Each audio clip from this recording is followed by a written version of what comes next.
The battle above Kale 7 had already lasted longer than anyone expected. The broken moon floated like a wounded giant, its surface cracked and glowing where weapons had struck it again and again. Around it, hundreds of ships burned, drifted, or fought desperately to stay alive. Laser fire crossed the darkness, like angry lines of light. Explosions bloomed silently in space, tearing ships apart in slow, terrible flashes. Commander Elias Ward stood on the bridge of the human cruiser Iron Resolve. His uniform was torn at the shoulder, and a thin line of blood ran down his forehead, but his eyes were steady. He did not shout. He did not panic. He watched the battlefield with calm focus, even as alarms screamed around him. The Coalition fleet was losing. The Jarun Dominion had come with more ships than expected, and their weapons were designed to overwhelm shields quickly. Several alien commanders had already ordered retreats. Formation lines were breaking, fear spread faster than any signal. A tall, blue-skinned alien officer beside Elias clicked his mandibles nervously. "Commander Ward," he said, his translator humming softly, "Coalition doctrine recommends full withdrawal. We cannot hold this position." Elias nodded once. He had heard the same message 3 times already. Every time, the answer was the same. "If we pull back now," Elias said calmly, "the Dominion will reach the inner colonies within days. Millions of civilians will be in their path. We don't retreat." The alien officer stiffened. "With respect, human commander, your species has the highest casualty rate in this war. Your methods are inefficient." Elias allowed himself a small, tired smile. "We know," he replied, "but we're still here." On the main display, a Dominion battleship rotated slowly, its massive cannons charging for another strike. It was bigger than any Coalition ship, its armor thick and dark, covered in glowing alien symbols. Every tactical model said it was unstoppable. Elias leaned forward. "Helm, take us closer to the debris field. Engineering, reroute auxiliary power to maneuvering thrusters. Weapons, hold fire." The bridge crew hesitated. Flying into a debris field during an active battle went against every alien tactical rule. Shattered ships, rocks, and unstable energy fields made navigation dangerous even in peace. "Sir," a human pilot said, her voice tight but steady, "that field is unstable. We'll take damage." "I know," Elias said. "Do it anyway." The Iron Resolve surged forward, weaving through broken hulls and burning wreckage. Shards of metal scraped the ship's armor. The lights flickered. Somewhere, deep inside, something exploded. Damage reports flooded in. Elias didn't flinch. Around them, other human ships followed. Not because they were ordered to, but because they trusted the commander who never asked them to do something he wouldn't do himself. The Dominion battleship fired. The beam tore through space, missing the human formation by meters and striking a dead cruiser instead. The explosion sent a wave of debris directly into the Dominion ship's path. "Now," Elias said, human ships opened fire. Not at the enemy's shields, but at exposed weapon ports, sensor arrays, and communication nodes. They didn't aim for clean kills. They aimed to blind, confuse, and slow. Alien commanders watching from distant ships stared in disbelief. This was not how wars were fought. This was chaos. But the chaos worked. The Dominion formation hesitated. Their targeting systems struggled to track human ships that moved unpredictably, using debris as cover. When one human ship lost engines, its crew stayed at their stations, manually rerouting power, firing thrusters by hand. On the Iron Resolve, a young engineer wiped sweat from his eyes and laughed breathlessly. "Thrusters are at 30%, sir, but they're still responding." "That's enough," Elias said. "Keep them alive." A warning tone sounded. The ship had taken a direct hit. The blue-skinned officer grabbed a railing to steady himself. "Your ship is critically damaged. You must withdraw." Elias shook his head slowly. "Not yet." On a distant command vessel, Princess Saralith watched the battle unfold in silence. Her people valued precision, control, and flawless execution. She had studied thousands of battles across the galaxy. She had never seen anything like this. Human ships should have broken. Their armor was weaker. Their weapons were older. Their numbers were smaller. And yet, they pressed forward, refusing to accept defeat. She watched a human frigate ram its own damaged hull into a Dominion destroyer's engine section, disabling both ships.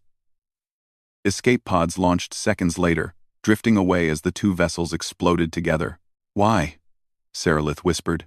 No tactical advantage justified such risk. No calculation supported such sacrifice. And yet, it saved the coalition flank. Back on the Iron Resolve, smoke filled the bridge. Lights were dim. The main screen flickered, showing the Dominion battleship drifting, its weapons silent. A cheer rose from the human crew, cut short as another alarm sounded. Multiple Dominion ships were regrouping. Elias closed his eyes for a brief moment. He thought of Earth, of blue oceans and noisy cities, of people who would never know his name. He thought of his crew, standing at their stations despite fear and pain. Then he opened his eyes. "All ships," he said over the open channel, his voice carrying through static and fire. "We hold the line. Not for glory. Not for orders. We hold because if we don't, no one else can." Human voices answered back, tired, determined, alive. The final exchange was brutal. Ships were lost. Hulls were torn open. But slowly, impossibly, the Dominion began to fall back.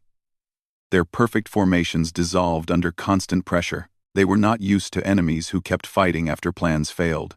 When the last Dominion ship jumped away, the battlefield fell quiet. Silence spread across the shattered moon. The coalition had won. On the bridge of the Iron Resolve, Elias sagged into his chair as medics rushed in. The blue-skinned officer stared at the display, his mandibles trembling. "You should not exist," the alien said softly. "By all logic, humans should have fallen." Elias looked at the wreckage outside the viewport. At the drifting escape pods. At the broken ships that had held the line. "Yeah," he said quietly. "We hear that a lot."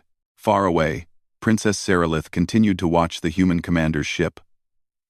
Her advisors spoke around her, discussing repairs, losses, and politics. She barely heard them. Her eyes stayed on the small, damaged human cruiser that refused to retreat, even when it should have died. For the first time in her life, she felt uncertainty about everything her people believed, and for the first time, she felt something close to respect. The war was not over, but something had changed. The days after the battle were quieter, but the silence felt heavy. Wreckage still drifted around KL-7, slow and endless, like memories that refused to fade. Rescue ships moved carefully through the debris, collecting survivors from shattered hulls and damaged escape pods. Some were human, some were alien. In space, pain did not belong to one species alone. Commander Elias Ward woke up in a medical bay filled with soft white light. His head throbbed, and his body felt heavier than it should. For a moment, he did not know where he was. Then, the distant hum of engines and the smell of metal brought everything back. A human medic noticed his eyes open and smiled with clear relief. "Easy, sir. You took a hit to the head and lost a lot of blood. But you're going to be fine." Elias tried to sit up, then stopped when the medic gently pushed him back. "The fleet?" he asked, his voice rough. "Safe," she said. "Repair crews are working non-stop. Casualties were high, but it could have been much worse." Elias closed his eyes again, not to sleep, but to breathe. Worse had been very possible. Hours later, he stood on the bridge of the Iron Resolve. Much of it had been repaired, but scars remained. Burn marks darkened the floor. A few panels were still missing. The ship looked tired, but alive. Alien officers moved through the space with a different energy than before. Where there had once been doubt, there was now careful respect. Some avoided his eyes. Others watched him openly, studying him as if he were a puzzle they could not solve. A message arrived from Coalition Command. Commander Elias Ward was requested aboard the Royal Observation Vessel. No reason was given. The blue-skinned officer who had once argued for retreat now stood stiffly beside Elias. "The summons comes directly from Princess Seralith," he said. "Such requests are rare." Elias nodded. "Then let's not keep her waiting." The transfer shuttle crossed the short distance between ships. The royal vessel was elegant in a way human ships never were. Smooth curves replaced sharp armor plates. Soft lights glowed along its hull, calm and controlled. Inside, everything felt quiet. Too quiet. Elias was escorted through wide halls until he reached a circular chamber with a clear view of space. KL-7 filled the background, cracked but still shining. Princess Seralith stood alone near the window. She turned as he entered. She was taller than him, her form slender and graceful, her eyes bright and thoughtful. There were no guards, no advisors, no visible weapons. "You are Commander Elias Ward," she said, her voice calm and clear through the translator. "Yes," Elias replied. "Thank you for seeing me." She studied him for a long moment. "I asked to meet you because I needed to see if the reports were accurate." "And?" Elias asked. "They were incomplete," she said honestly. She gestured for him to stand beside her. Together, they looked out at the ruined battlefield. "My people believe that war is a problem to be solved," Seralith said. "A system of equations. Every outcome predicted. Every loss calculated." Quote, Elias listened without interrupting. "Yet during the battle," she continued, "your forces acted without certainty. You accepted damage. You allowed failure to exist within your plans." "Yes," Elias said simply. "That should have caused collapse," Seralith said. "Instead, it caused victory." Elias shrugged slightly. "Humans learned long ago that perfect plans don't survive reality. We plan anyway. Then we adapt." 2. Quote, Seralith turned to face him fully. "You sent ships into danger without guarantee of survival." I did," Elias said. "And they went anyway." "Why?" she asked. Elias was quiet for a moment. "Because they trusted that what they were protecting mattered more than their fear." Seralith absorbed this in silence. Later that day, she insisted on touring the coalition medical decks. Elias tried to refuse, citing security risks. But she dismissed them. "If I am to understand your species," she said, "I must see what you do when no one is watching." They walked through rows of injured soldiers. Humans and aliens lay side by side. Medics moved constantly, adjusting machines, speaking softly, holding hands where words failed. Seralith stopped beside a bed where a wounded Dominion soldier lay unconscious. His armor had been removed. His breathing was shallow. "A prisoner?" she asked. "A patient," the human medic replied without hesitation. Seralith stared at her. "He is your enemy."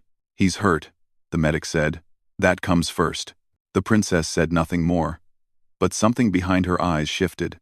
As the hours passed, news spread across the coalition. Stories of the battle were shared and reshared. Not as statistics, but as moments.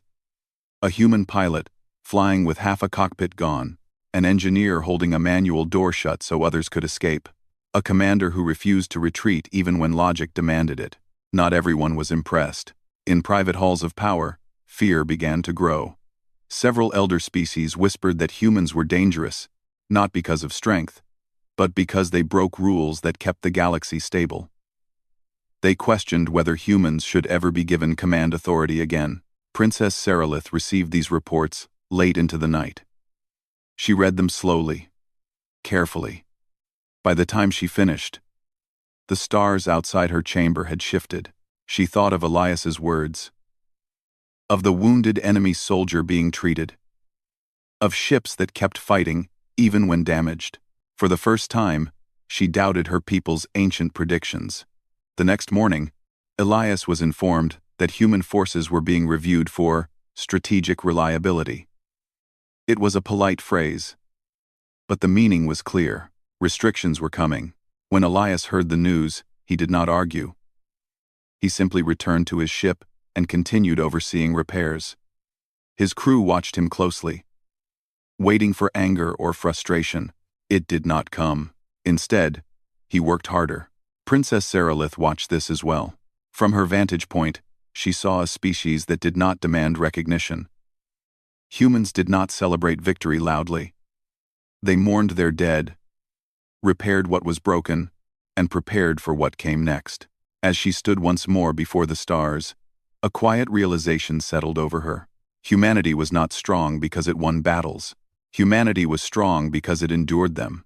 And somewhere deep within her, a decision began to form, one that would soon test her loyalty, her future, and the fate of the entire coalition. The tension did not arrive with alarms or enemy ships. It arrived quietly, wrapped in polite words and official messages. Orders came from Coalition Command, carefully written and carefully timed. Human task forces were to be reassigned. Command authority would be redistributed. Strategic oversight committees would be formed. To many, it sounded reasonable. To Commander Elias Ward, it sounded like the beginning of something dangerous. He stood in the briefing room of the Iron Resolve, looking at the faces of his crew. They were tired.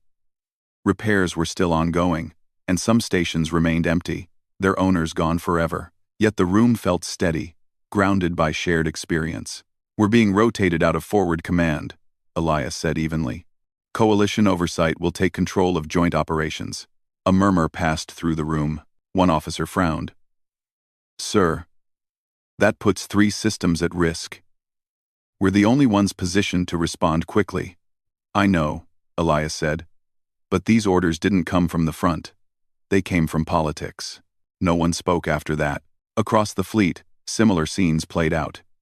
Human commanders were asked to step aside, not removed outright, but limited, constrained, boxed in by rules that had not existed before the Battle of KL-7. Alien commanders reclaimed authority, many of them uneasy but obedient. The galaxy had begun to fear the very thing that saved it. On the Royal Observation Vessel, Princess Seralith listened as her advisors spoke in careful, controlled tones. They stood in a semicircle before her, holographic data spinning slowly between them. "Human unpredictability presents a long-term stability risk," one elder advisor said. "Their emotional decision-making cannot be fully modeled. They act outside accepted doctrine," another added. "This inspires imitation among younger species." Seralith folded her hands behind her back. "And yet," she said, "their actions saved KL-7 and the surrounding systems." "Yes," the first advisor agreed, "but such outcomes cannot be guaranteed." Seralith turned toward the stars. "Neither can perfection." The room fell silent.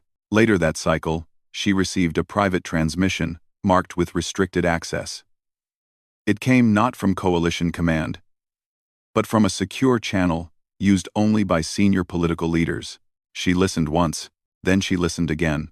The message outlined a plan to remove humans from all meaningful command positions permanently, not as punishment, but as precaution. Some leaders had even begun secret talks with remnants of the Dominion, believing a controlled enemy was safer than an unpredictable ally. Seralith felt something cold settle in her chest. This was not caution. This was fear. Elias sensed the shift before he saw proof of it. Patrol routes were altered without notice. Supply requests were delayed. Intelligence reports arrived incomplete or too late to act on. Each change alone meant little. Together, they formed a pattern. He met with his senior officers in private. "They're testing us," one said, "seeing if we'll push back." "We won't," Elias replied. "Not like that." "Then what do we do?"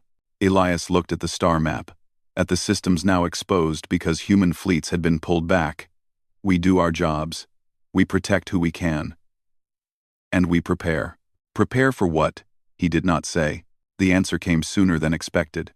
A distant outpost sent a distress signal, faint, broken, and delayed. A Dominion splinter group had attacked, using routes that Coalition patrols no longer covered. The nearest forces were days away. Human ships were hours away. Elias received the report and stared at it in silence. Official orders forbade him from engaging without approval.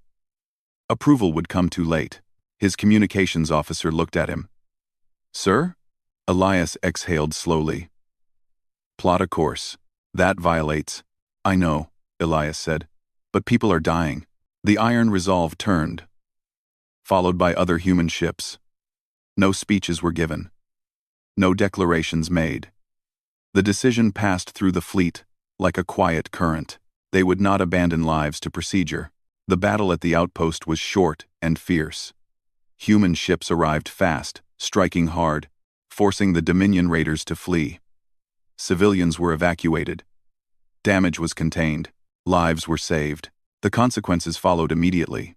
Coalition Command issued a formal censure.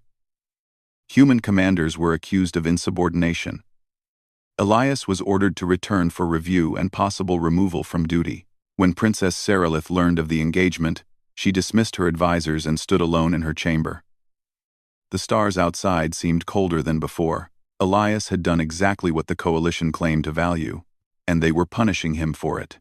She requested a direct link to Coalition Council chambers. The request was denied. That was when she understood.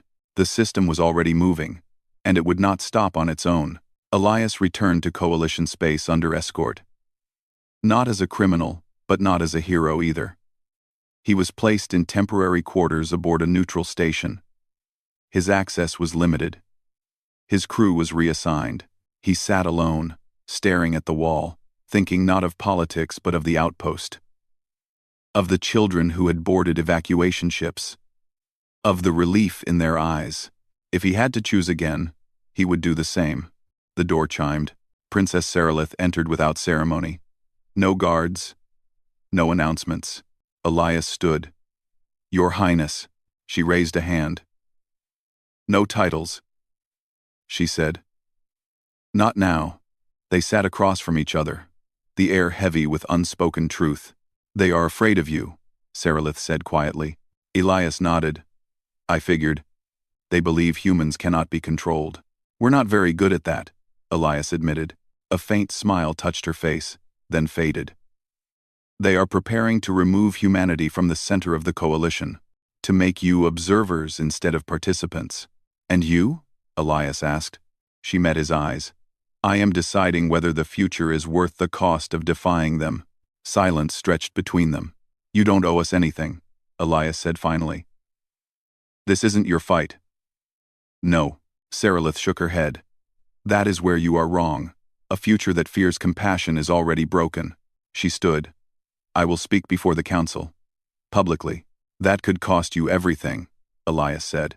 Yes, she replied, but doing nothing would cost more. The council chamber was filled to capacity. Leaders from dozens of species appeared as holograms, their forms flickering with light and authority. The atmosphere was tense, expectant. Princess Sarilith stepped forward. She did not raise her voice. She did not accuse.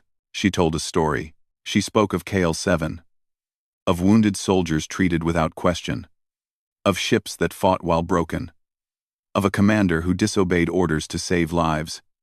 Not to claim power. She revealed the secret talks, the fear-driven plans, the hypocrisy. This council claims to value stability, she said. Yet you conspire with enemies while silencing allies who act with conscience. Outrage erupted. Denials followed. But the truth had already spread. Carried by open channels and recorded feeds, Elias watched from his quarters, stunned. The galaxy watched with him. Princess Sarilith finished with simple words. If humanity is removed for being too human, then the Coalition has already lost its purpose. The chamber fell into chaos. And in that moment, the fate of humanity, the Coalition, and the princess herself hung balanced on a single, fragile truth. The war was no longer only against the Dominion. It was against fear itself. The galaxy seemed quieter now. But the quiet was fragile. Systems once threatened by the Dominion were slowly repairing. Trade routes reopened. Colonies rebuilt. Yet beneath the surface, tension lingered. Politics had shifted, fear had shifted. And humans, still young, still untested, stood at the center of it all. Commander Elias Ward returned to KL-7 aboard the Iron Resolve. The ship was patched and polished, but still bore scars from the recent battles. His crew moved efficiently, repairing minor damage, checking systems, and running drills as if nothing had happened. Elias watched them silently. Every movement, every glance between them reminded him of what had been endured and what had been survived. His thoughts were interrupted by a message from Princess Seralith. She requested a private meeting aboard her vessel. Elias had grown accustomed to her appearances. She never came with guards, never with formality, but always with purpose. This time, he sensed it was more personal. When he arrived, the observation deck was bathed in soft light. Stars stretched endlessly outside the large windows, and KL-7 glimmered below, battered but alive. Princess Seralith stood near the window, her posture calm but firm. She did not turn immediately. "You're here," she said finally. "Yes," Elias replied. "I assumed you'd want a report." "I want to speak with you," she said. "Not as a commander, not as a soldier, but as a human." Elias studied her, noticing the quiet gravity in her tone. He followed her to a small platform overlooking the moon. She gestured toward the ruined surface. "Do you see that?" she asked. "All the destruction, the lives lost, the systems damaged. Yet your species, it survived. Not by perfection, not by control, not by superior technology, but by will, by endurance." Elias shook his head slightly. "We didn't survive alone. Every species had a part in the victory. We just kept moving when everything went wrong." Precisely," she said, turning to face him. "You adapt. You endure. You do not rely on what should work. You rely on what is necessary. That is something I have never seen in any species before." "That," Elias gave a small, wry smile. "We call it stubbornness.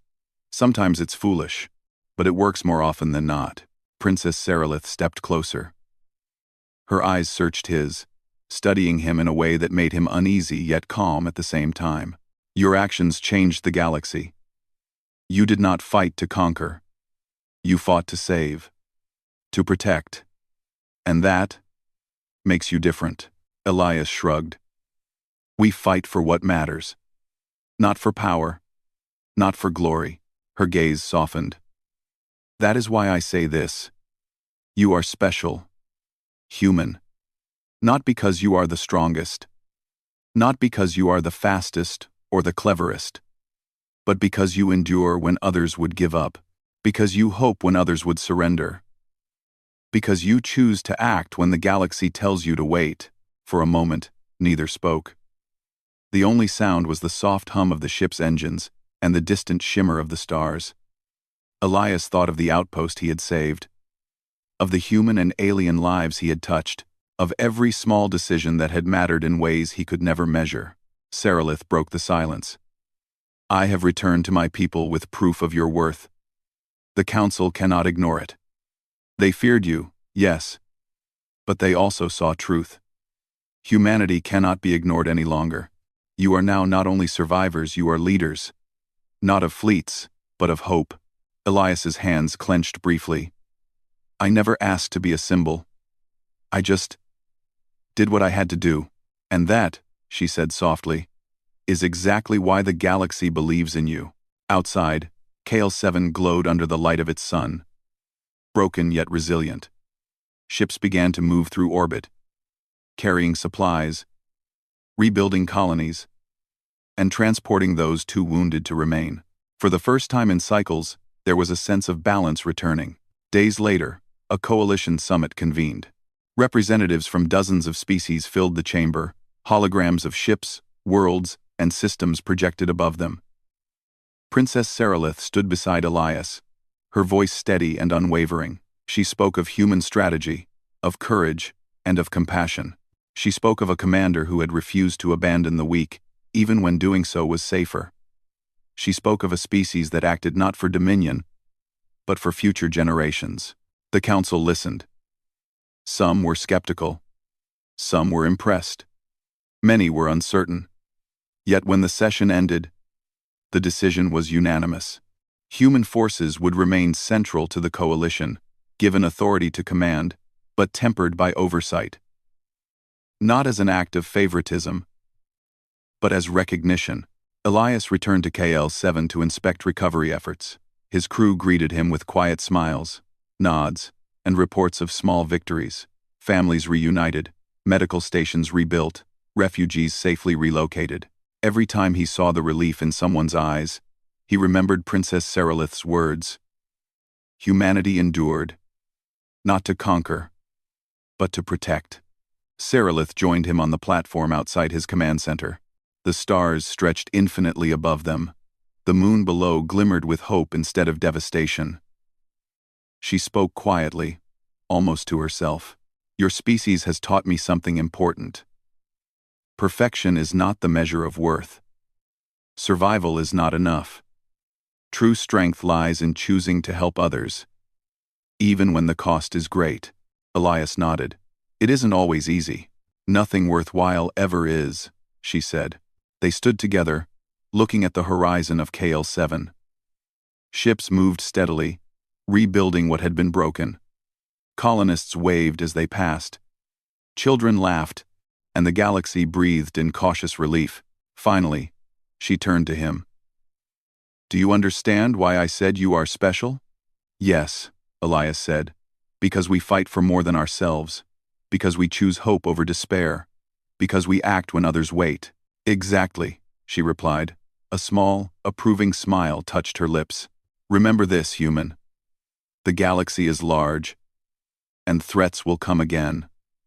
But you, and your kind, have shown that courage, compassion, and determination are more powerful than any weapon. Elias looked out at the stars, feeling the weight of responsibility settle comfortably on his shoulders. He understood now. It was not about winning battles. It was about what was won in the hearts of those who survived. The quiet returned, but it was not the silence of fear. It was the silence of balance restored, of systems healing, of life moving forward. Humans and aliens alike continued their work, side by side, inspired by what they had witnessed. Princess Seralith spoke once more, softly, as if marking the moment in memory. Humanity has changed the galaxy, not by force, but by example. Never forget that. Never underestimate what you can do. Elias nodded. I won't. As the sun rose over KL-7, the broken moon glimmered like a jewel of resilience.